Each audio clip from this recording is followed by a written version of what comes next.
चाबी भूल गया तू? नया फोन आ गया तो चाबी भूलने लग गया। फोन आ गया, एप्पल का ही फोन आ गया। हाँ बहुत तरीका। 7 आईफोन 7 है। हेलो दोस्तों, कैसे आप सब लोग? उम्मीद करता हूँ अच्छे ही होंगे। तो यार सुबह सुबह आकाश ने मेरे को उठा दिया। मतलब ये बंदा ना, जब से इसका नया फोन आया है ये चाबी भूल गया। वैसे नॉर्मली किचन की एक चाबी इसके पास होती है, बट कल रात को ये किचन में ही भूल गया। उसके बाद मेरे को कॉल करके बोलता है कि भैया आ जाओ, अपनी चाबी लेके किचन खोलना है। तो मैं 10 बजे इसके पास पहुंच जाता हूँ। उसके बाद हम किचन पे अंदर गए एंड सारी चीजें हमने देखी, क्योंकि एक दिन पहले हमने किचन ऑफ कर रखा था। आकाश ने छुट्टी कर रखी थी और मेरी भी तबीयत ऐसी नहीं थी, तो उस दिन के लिए ऑफ था। और जब भी किचन ऑफ होता है कुछ ना कुछ गड़बड़ जरूर होती है, और आज भी सेम चीज हुई। आलू उबाल के, आलू कुछ रखे होंगे, वो कहाँ हैं? हमने एक एक करके सारी चीज चेक की और उसके बाद देखा तो फ्रिज बंद था हमारा। जो डीप फ्रीजर हम नया लेके आए हैं उसमें पानी बन चुका था, सारी बर्फ पिघल चुकी थी, क्योंकि कल पूरा दिन ऑफ रहा और हमें याद ही नहीं रहा। वो तो अच्छा हुआ कि इसकी कैपेसिटी बहुत ज्यादा है, तो इसने जितना स्टोर करना था चीजों को उतना सेव करके रखा। कोई भी चीज खराब नहीं हुई, ये सही चीज हुई। तो हमने इसको अच्छे से साफ किया, सारा पानी इसका निकाला। थैंक गॉड जो भी चीजें हमने इसके अंदर रखी थी सारी सेफ थी, कोई भी चीज खराब नहीं हुई। हाँ, दूध खराब हो जाता है ऑब्वियसली, क्योंकि एक दिन की एक्सपायरी होती है दूध की, तो अगले दिन कैसे चल सकता है। तो जितना भी दूध खराब था वो हमने फेंक दिया और कपड़ा लेके डीप फ्रीजर को अच्छे से डीप क्लीन किया कि लाइक कोई भी इसके अंदर कोई भी ऐसी चीज ना रहे जो फिर बाद में दिक्कत करे। वैसे हम ये करते हैं कि पूरा दिन हम डीप फ्रीजर चलाते हैं, उसके बाद रात को इसे बंद कर देते हैं, क्योंकि पूरी रात ये मेंटेन करके रखता है टेम्परेचर को, एंड सुबह आके दोबारा चला देते हैं। एटलीस्ट कुछ तो इलेक्ट्रिसिटी बचेगी इससे। उसके बाद कुछ कस्टमर आ जाते हैं हमारे पास एंड उन्होंने ऑर्डर किया था एक कोल्ड कॉफी, उसके साथ चाय। तो दोनों चीजें बनाने के लिए दूध चाहिए था। मैं फटाफट जाके दूध लेके आया एंड फटाफट से दोनों कस्टमर्स के ऑर्डर हमने पूरे किए। उसके बाद मैं घर के लिए निकल जाता हूँ, मार्केट से कुछ सब्जियां भी लेनी थी। एंड यार सब्जियों के रेट कितने ज्यादा हाई हो गए हैं, मतलब सीरियसली। मैंने ना थोड़ी सी सब्जियां ली, मुश्किल से 2 दिन की होंगी, और 450 रुपए की सब्जियां पड़ी। मैं तो रेट सुन के ही हैरान हो गया उसके। जैसे उस बंदे ने मेरे को बताया ना कि 450 हो गए, मैंने एक एक सब्जी को निकाला थैली से और दोबारा से उनका प्राइस पूछा कि क्या चीज कितने पैसे की लगाई है। तो उस बंदे ने तो ठीक ही लगाया था। बाकी सब्जियां बहुत ज्यादा महंगी हो गई हैं एंड सारी सब्जियां लेकर मैं पहुंच जाता हूं घर। घर पर तनु ने बनाए थे मेरे लिए स्पेशल आलू पराठे एंड खुद के लिए सेवियां। सामान खत्म हो गया ना, तो आलू वगैरह इतना भरे नहीं, तो वो पेट भरा नहीं, भूख लगी। हाँ, मेरे को इतनी नहीं थी, इसको ज्यादा लगी है। खाया तो बराबर था दोनों ने, खाया बराबर था, फिर इतनी नहीं थी। ये कैसे हो सकता है? देख लिया। फिर क्या मंगाया? आलू। अच्छी बनी है। हाँ। तो मैं अपना खाना फिनिश कर ही रहा था, इतने में आकाश का कॉल आ जाता है कि जल्दी से आ जाओ, मैं अकेला हूँ, बहुत सारे ऑर्डर्स आ गए। तो मैं किचन के लिए निकल जाता हूँ। अभी बस आकाश का कॉल आ गया था एंड थोड़ी किचन में रश हो गया, 2-4 ऑर्डर एक्स्ट्रा आ गए होंगे, तो वो अकेला है वहाँ पे। अभी मैं फटाफट जा रहा हूँ बस।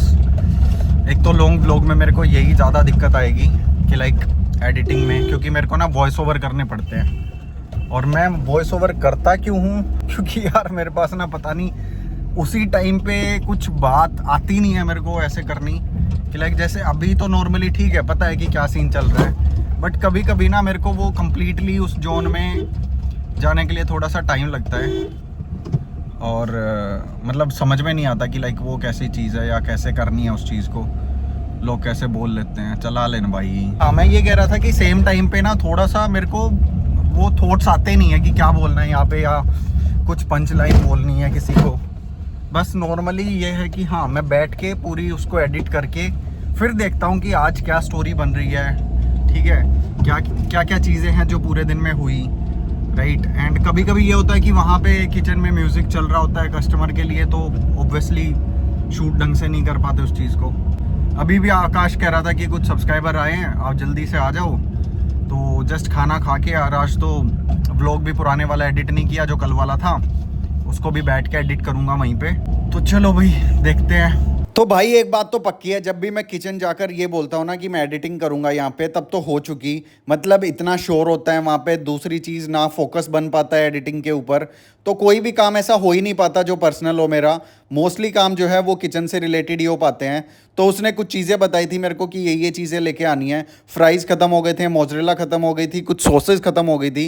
तो ये सारी चीज़ें मैं लेने के लिए सबसे पहले पहुंच जाता हूँ, क्योंकि जितनी भी सॉसेज लेते हैं हम उसकी शॉप जो है रास्ते में ही पड़ती है। वो सारी चीज़ें ली मैंने एंड किचन के लिए निकल जाता हूँ। और यार मैं आप लोगों को बताना चाहूँगा, अगर आप लोग ईटन बाइट पर आ रहे हैं तो ये जो गली देख रहे हैं आप, ये बहुत ना भीड़ी गली है।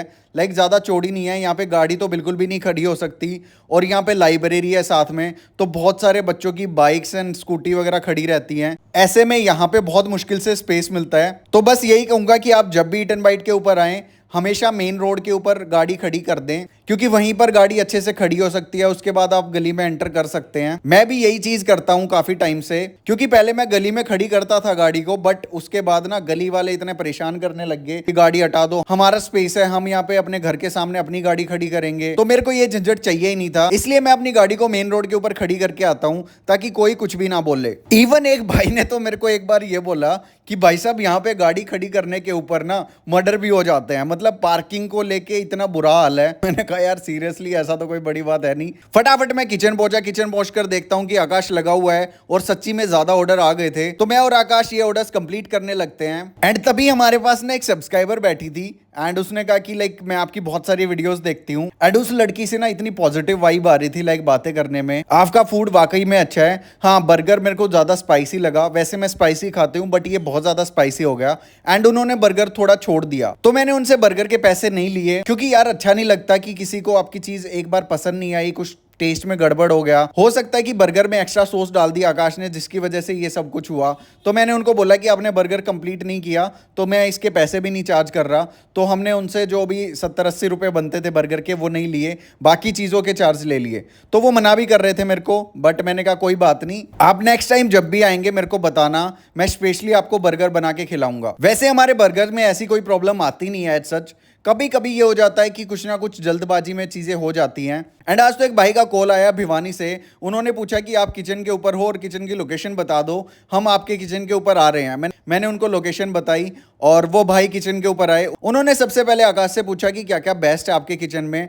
तो आकाश ने सारी चीज़ें बताई कि पहली चीज़ आप कोल्ड कॉफ़ी ट्राई कर सकते हैं, हमारी वो बेस्ट है। और दूसरी चीज़ हमारा जो ईटन बाइट स्पेशल पिज़्ज़ा है वो ट्राई कर सकते हैं, एंड रिच मेल्टेड चीज़। तो ये सारी चीज़ें वो वाली हैं जो कोई भी अगर कस्टमर पहली बार ट्राई करना चाहता है ईटन बाइट के ऊपर, तो हम इन्हीं चीज़ों के साथ वेलकम करते हैं उनका। और भाई ने जैसे ही ये सारी चीज़ें ट्राई की, एक बार खुद सुन लो उन्होंने क्या रिव्यू दिया हमारे फूड के बारे में। भाई आए हैं भिवानी से, भाई ने ट्राई किया था अभी 4 बर्गर थे, रिच मेल्टेड चीज़, 4 कोल्ड कॉफ़ी और एक स्पेशल पिज़्ज़ा। कैसा लगा टेस्ट आपको? बहुत बढ़िया, अमेजिंग टेस्ट था भैया। मैं तो स्पेशल सोच के आया था, काफ़ी टाइम से सोचा। थैंक यू सो मच भाई, thank you so much, thank you thank you भैया। ओके भाई। तो लाइक काफ़ी अच्छा लगता है यार जब सब्सक्राइबर आते हैं एंड आप लोग फूड ट्राई करते हैं, आप स्टोरीज बताते हैं कि तब से हम व्लॉग देख रहे हैं, जब से आप 5000 सब्सक्राइबर पे थे, 10,000 पे थे। तो ये जर्नी ना आप लोगों के बिना कंप्लीट नहीं हो पाती। And thank you so much, आप ईटन बाइट पे आए। एंड उसके बाद तन्नू बना रही है खुद की ग्रीन टी, ठीक है, उसने कुछ पत्ते लिए, पता नहीं क्या क्या चीज़ें, इवन ऑरेंज का छिलका भी उसने ग्रीन टी में डाल दिया एंड साथ में ऑरेंजेस लिए। एंड वहाँ पे एक कस्टमर भी खड़े थे, उन्होंने पूछा कि ये किसके लिए है, तो इसने कहा कि ये तो मेरे लिए है, बाकी कस्टमर के लिए नॉर्मल चाय है। तो लाइक हम सोच रहे हैं कि ग्रीन टी भी साथ में ऐड कर दें, क्योंकि बनाना बहुत ईजी है एंड दूसरा एक हेल्दी ऑप्शन भी हो जाएगा लोगों के लिए, जिन लोगों को मार्केट में आसपास हेल्दी ऑप्शन नहीं मिलता। उसके बाद शुरू होता है तन्नू का एक्सपेरिमेंट जोन। लाइक वो कुछ कुछ चीजें मार्केट से ले आती है और वो ट्राई करती है। आज वो बना रही है रेमन, मतलब पता नहीं रेमन बोलते हैं, रमन बोलते हैं, क्या बोलते हैं इसको। तो उसके ऊपर पैकेट के ऊपर बहुत सारी चीज़ें भी लिखी हुई थी कैसे बनाना है, तो हम उस रेसिपी के अकॉर्डिंग उस चीज़ को बनाते हैं। एंड ये एक तरह से नूडल ही थे जिसके अंदर सब्जियां निकली थी और वो भी सूखी हुई। आकाश तो इन सब्जियों को देख के ये बोल रहा था कि क्या बकवास इसके अंदर डाल रखा है। फिर उसके बाद हमने सारी सब्जियों को उसके अंदर डाला एंड उनकी एक सॉस का पाउडर भी था, जिसको जैसे ही हमने नूडल के अंदर डाला उसने ब्लैक ब्लैक कुछ पानी सा बना दिया पूरा उसका, जो मेरे को तो समझ में नहीं आ रहे थे एंड शक्ल भी इनकी देखने में अजीब ही लग रही थी। उसके बाद जैसे ही हमने ट्राई किया ना, ओए होए इतने बकवास, मतलब इतनी बकवास चीज़ मैंने ज़िंदगी में कभी नहीं खाई। अगर इसे रेमन बोलते हैं या तो हमें बनाने नहीं आए, या फिर ये जिस कंपनी का है मतलब वो टेस्ट बकवास है, क्या चक्कर है पता नहीं। हमने तो इसे डायरेक्टली डस्टबिन में पहुंचा दिया, ना तन्नू को पसंद आए ना मेरे को। मतलब किचन में जितने भी लोग थे ना, हम ट्राई कर रहे थे, किसी को पसंद नहीं आए।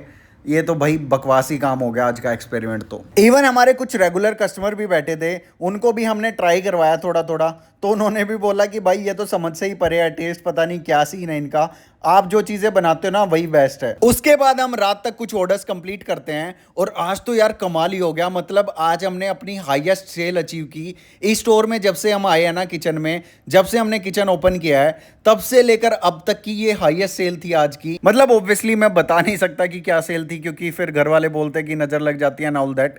बट ये था कि आज का दिन सुपर्ब गया।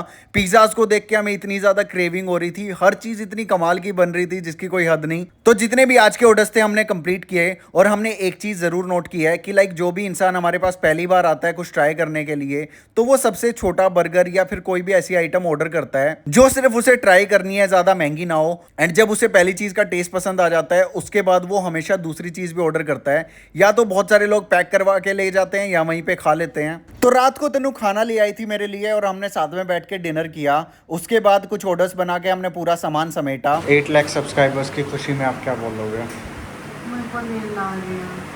अभी कितना टाइम हुआ है? तो सारा काम खत्म करते करते हमें 12:15 12:30 बज चुके थे। एंड फटाफट से हमने किचन की क्लोजिंग की और जस्ट हमने अभी देखा कि अपने 8 लाख सब्सक्राइबर कंप्लीट हो चुके हैं। तो उसके लिए आप लोगों का दिल से बहुत बहुत थैंक यू। आप लोगों ने बहुत ज्यादा साथ दिया।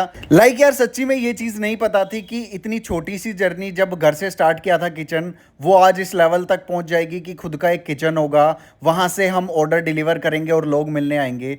तो इसके लिए आप लोगों का बहुत बहुत थैंक यू।